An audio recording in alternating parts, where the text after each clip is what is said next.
Hello students, कैसे हो आप सब। उम्मीद करता हूँ आप सब अच्छे होंगे बेटा। नेक्स्ट टॉपिक हम बढ़ते हैं फ्रिक्शन में। और लास्ट टॉपिक मैंने करवाया था बेटा वर्क व्हेन वी पुल और push a box on a horizontal surface. वहां पे वर्क डन आ गया था। उससे पहले हमने पढ़ा था वर्क डन जब ऑब्जेक्ट आपकी नीचे की तरफ आ रही हो उसके अंदर कितना एक्सेलरेशन प्रोड्यूस हुआ था। तो एक्सेलरेशन प्रोड्यूस हुआ था उसमें अब क्या करना है कि कोई इंक्लाइंड प्लेन है और वो इंक्लाइंड प्लेन के ऊपर कोई बॉक्स रखा है और वो हम किसी फोर्स से ऊपर की तरफ खींचेंगे। ऊपर की तरफ खींचेंगे तो हमें कोई वर्क करना पड़ेगा। अब वो वर्क निकालना है किसी भी ऑब्जेक्ट को इंक्लाइंड प्लेन पे ऊपर की तरफ खींचने के लिए। तो आपका टॉपिक रहेगा work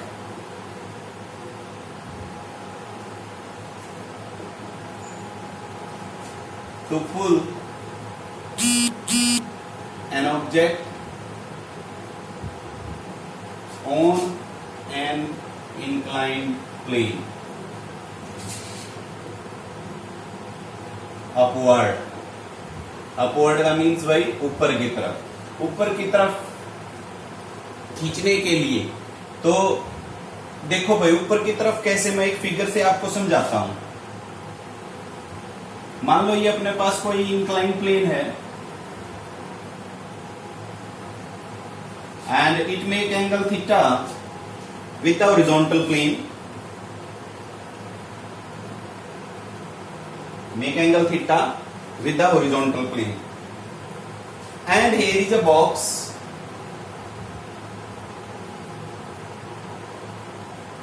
whose mass is m and a force applied on it ये along this direction is let's say P force से हम ऊपर की तरफ खींचेंगे इसको।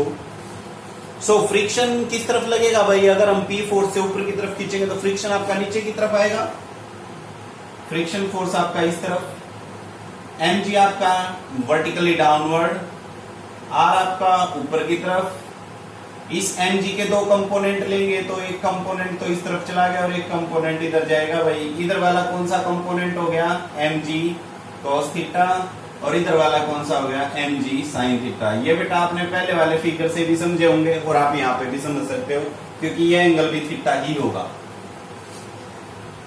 क्लियर होगी। अब की बार ऑब्जेक्ट के ऊपर फोर्स ऊपर की तरफ लग रहा है, ऑब्जेक्ट ऊपर की तरफ जा रहा है, ये बात है यहाँ पे। अब इक्वेशंस कैसे बनाओगे, देखो अब मैं वो बातें लिख नहीं रहा कि ये क्या क्या चीजें हैं। इक्वेशन पे जाता हूं सीधा मैं। फॉर द सिस्टम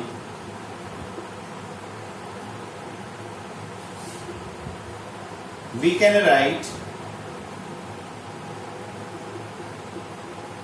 क्या लिख सकते हैं भाई, देखो r is equal to mg cos theta बन गया एक इक्वेशन। तो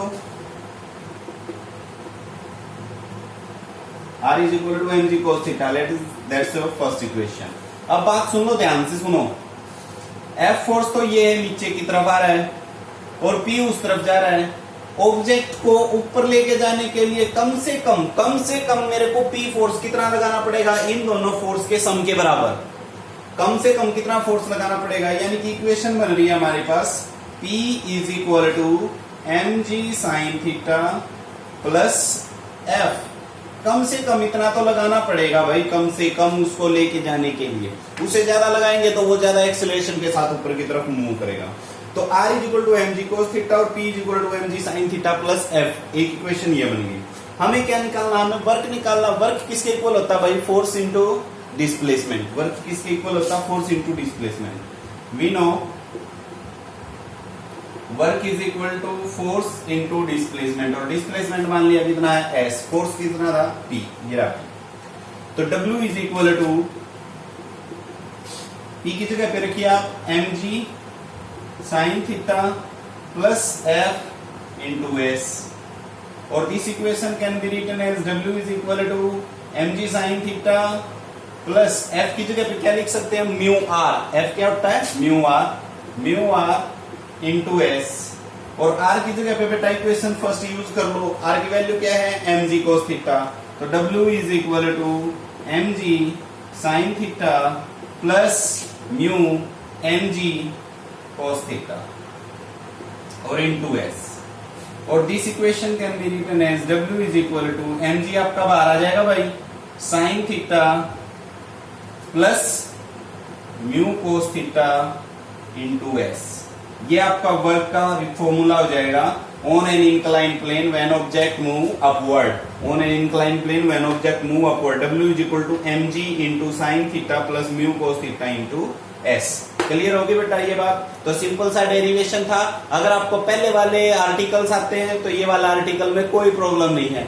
स्टूडेंट्स एक और, जब आप ये वीडियो देख रहे हो ना बेटा तो एक लाइक का बटन आता है, आप सभी को पता है लाइक का बटन आता है, वो लाइक का बटन जरूर करोगे।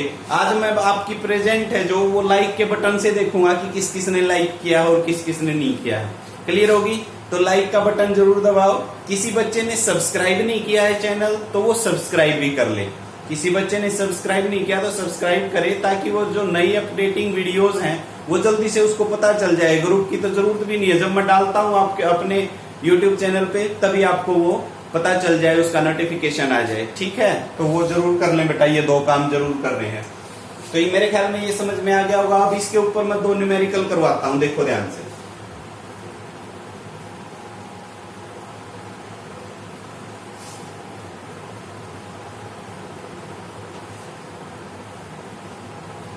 क्वेश्चन फर्स्ट है भाई, देखो मैं स्टेटमेंट लिख देता हूं बेटा बोर्ड पे।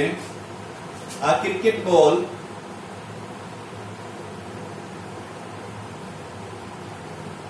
is rolled on ice with a velocity of 5.6 meter per second and comes to rest after traveling 8 meter. Find the coefficient of friction. Find the coefficient of friction where G की value आपने लेनी है बेटा 9.8 metre पर second square. Where G आपने लेना है 9.8 metre पर सेकंड स्क्वायर। तो देखो क्वेश्चन आपका सिंपल ही है, मैं एक बार पढ़ भी देता हूं। A cricket ball is rolled on the ice. Ice के ऊपर जा रही है भाई वो क्रिकेट बॉल। देखो ये मान लिया आइस है, ये क्रिकेट बॉल है। यहां से जब वो चली और यहां तक पहुंच गई तो दोनों पोजीशंस के बीच की डिस्टेंस कितनी है 8 मीटर। यहाँ पे स्पीड कितनी थी 5.6 मीटर पर सेकंड और यहाँ पे स्पीड कितनी होगी 0, क्योंकि रेस्ट पे चली गई ना तो 0 हो गई भाई फाइनल वेलोसिटी। डिस्प्लेसमेंट हो गया 8। अब आपको जी की वैल्यू ये निकालनी है and you have to find the mu. क्या निकालना है आपको? म्यू निकालना बेटा। तो सिंपल सा क्वेश्चन है, देखो एक बार समझो। आपको पहले तो क्या निकालना है, इसका रिटार्डेशन निकालना है। रिटार्डेशन क्या होता है? Negative acceleration. रिटार्डेशन क्या होता है? Negative acceleration means we can say that कि when velocity of the object going on decrease, when the velocity of object going on decrease, then we can say that it is moving with retardation, negative acceleration के साथ। सो अब अपने पास एक formula होता है भाई, v square minus u square is equal to 2as होती है। हमने सेकंड यूनिट में पढ़ी थी 3 इक्वेशन ऑफ मोशन, उनमें से तीसरी इक्वेशन यही थी, v square minus u square is equal to 2as। Final velocity कितनी है 0 और ये जी माइनस इनिशियल कितनी है भाई 5.6 का स्क्वायर यानी कि 2 टाइम्स कर देंगे is equal to 2 into acceleration हमें निकालना है और डिस्प्लेसमेंट कितना है 8। ठीक बात है? तो ये कितना हो गया देखो, minus of 5.6 multiplied by 5.6 divide by 2 into 8 आ जाएगा और उधर रह गया e। ऐसा ही हो जाएगा बेटा। ठीक है, 8 सत्ते 56 हो गया भाई, ये 0.7 पे तो ये कैंसिल हो गया और ये कितने पे कैंसिल हो गया 2 दूनी 4 और 2 8 16 28 पे। तो एक्सेलरेशन यहां से कितना आ गया, एक्सेलरेशन आ जाएगा माइनस ऑफ 28 7 196 होते हैं भाई। 28 7 कितना होता है 196। Acceleration is equal to 1.96 metre पर सेकंड स्क्वायर। ये एक्सेलरेशन आ गया। नेगेटिव साइन क्या इंडिकेट कर रहा है? नेगेटिव साइन ये इंडिकेट कर रहा है कि वेलोसिटी है भाई वो क्या हो रही थी डिक्रीज। चलिए अब यानी कि ये जो ऑब्जेक्ट यहां से यहां मूव कर रही है वो कितने एक्सीलरेशन के साथ मूव कर रही है, 1.96 मीटर पर सेकंड स्क्वायर के साथ मूव कर रही है। अब हमें निकालना क्या है, म्यू। तो अब म्यू और इस एक्सीलरेशन में रिलेशन मैं आपको बता देता हूं, बिल्कुल आपको पता भी है बेटा, वो सिंपल आपको बस दिखाना मेरे को कि ये होती है। देखो भाई, तो अपने पास जो फ्रिक्शन है, कोफिशिएंट ऑफ फ्रिक्शन, उसका फॉर्मूला क्या होता है, coefficient of friction mu is equal to F by R होता है ना, mu is equal to F by R. अब वो मूव कर रहा है तो एफ इज इक्वल टू, मान लो मैं कितना ले लेता हूं फ्रिक्शन, एम ए के बराबर। एफ इज इक्वल टू किसके बराबर ले लिया, एम ए के बराबर। आर क्या होता है, एम जी के बराबर। एम से एम कैंसिल हो गया, क्या बच गया, mu is equal to A by G. ये रिलेशन है ना बेटा, कई न्यूमेरिकल्स में यूज करोगे ये relation, mu is equal to A by G. तो याद रखो mu is equal to A by G, acceleration के साथ रिलेशन आ गई। अब एक्सेलरेशन ये रहा, म्यू हमें निकालना, जी का पता है, तो mu is equal to 1.96, negative नहीं लिया क्योंकि नेगेटिव तो बस डायरेक्शन बताता था आपको, 9.8। इसको कैंसिल आउट करोगे तो ये 0.2 पे आ गया, 0.2 आपका क्या आ गया, म्यू। म्यू की वैल्यू क्या आई भाई इस क्वेश्चन के लिए, 0.2। क्लियर हो गया क्वेश्चन, ठीक है भाई। चलो अब नेक्स्ट क्वेश्चन लेते हैं। मैं ना बेटा रिपीट कई बार नहीं करता, रिपीट क्यों नहीं करता है, क्योंकि आप वीडियो को, अगर आपको कोई पॉइंट समझ में नहीं आता तो वीडियो को बैक कर सकते हो, तो ठीक है। तो रिकॉर्डेड वीडियो में ज्यादा रिपीट करने की मैं समझता भी नहीं की जरूरत है, क्योंकि आप वो पीछे से देख भी सकते हैं।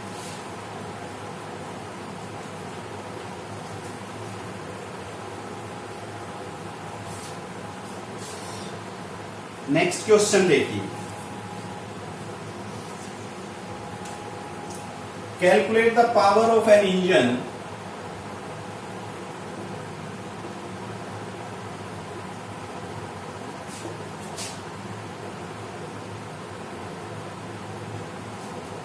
which can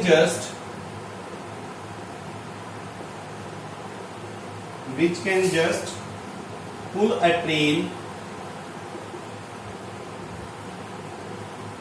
of mass 5000 quintal up, ऊपर की तरफ, an incline of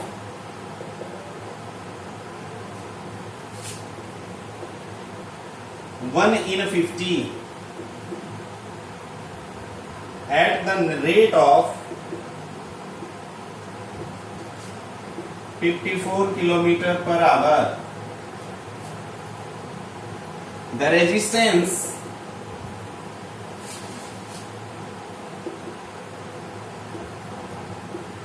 due to friction is 0.8 newton per quintal.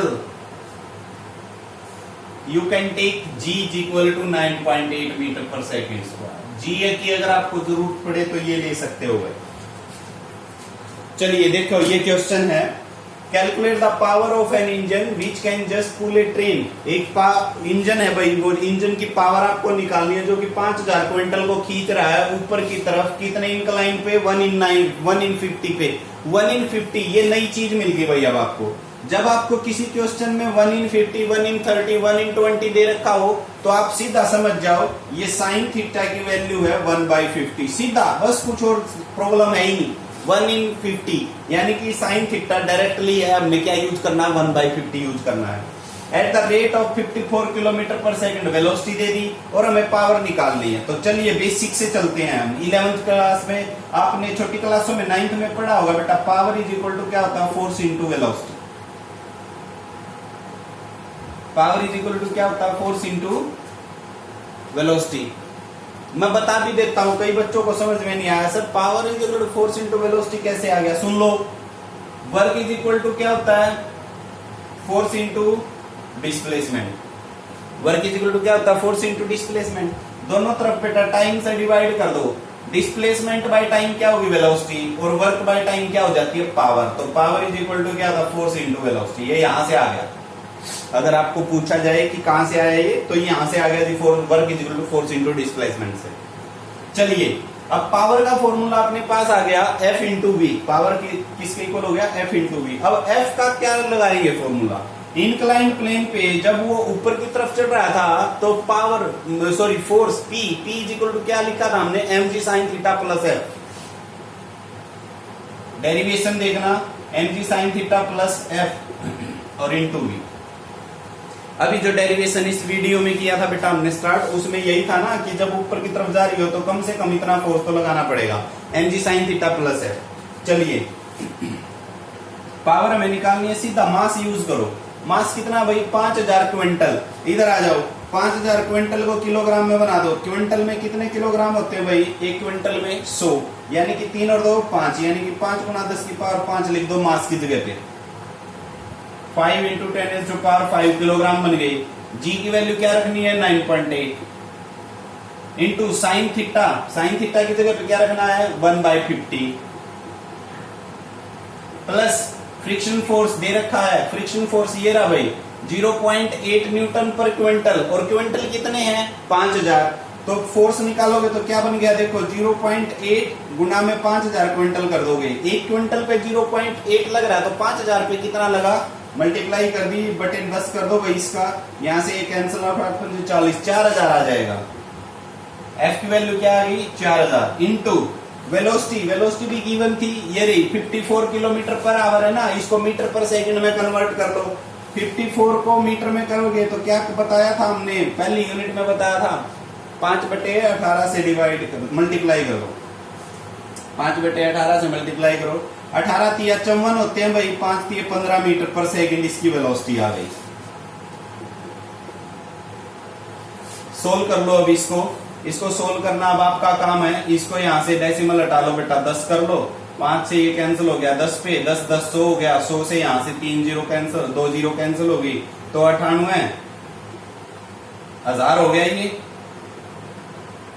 Plus 4000 और इंटू 15, इनकी मल्टीप्लाई कर लो भाई। पहले तो इनको ऐड कर लो, 8 और 4 12, 1 2 3, 3 तो जीरो डायरेक्ट होगी, 8 और 4 12, 1 9 और 1 10, और इंटू में करना है ये 15। तो ये बन गया बेटा आपका पावर इज इक्वल टू, मैं यहां लिख रहा हूं, पावर इज इक्वल टू 15 दूनी 30, 30 एज इट इज और 15 एकम 15, ये बन गया। इन 3 जीरो को हटा दो तो power is equal to 1530 kilo, kilo लगा दिया, 1000 हट गया ना, ये 1000 हट गया तो किलो वाट, तो 1530 kilowatt is the answer of this question, कि पावर ऑफ इंजन कितनी बन गई 1530 किलोवाट। क्लियर होगी। तो इस तरीके से बेटा आपने इस टाइप के क्वेश्चन सोल्व करने हैं। मैं एक बार लास्ट में फिर से आपको याद दिला रहा हूं, ये वीडियो देखोगे तो लाइक जरूर करना है, मेरे को क्लियर होगा कि कितने स्टूडेंट्स ने इसको लाइक किया है और कितनों ने देखा है। क्लियर होगी, अटेंडेंस उसी के बेस पे हो जाएगी। लाइक करना बेटा, और ये जो टॉपिक्स हमने किए हैं क्वेश्चंस, न्यूमेरिकल्स और एक आर्टिकल, इनको रीड आउट करो। Thank you, have a nice day.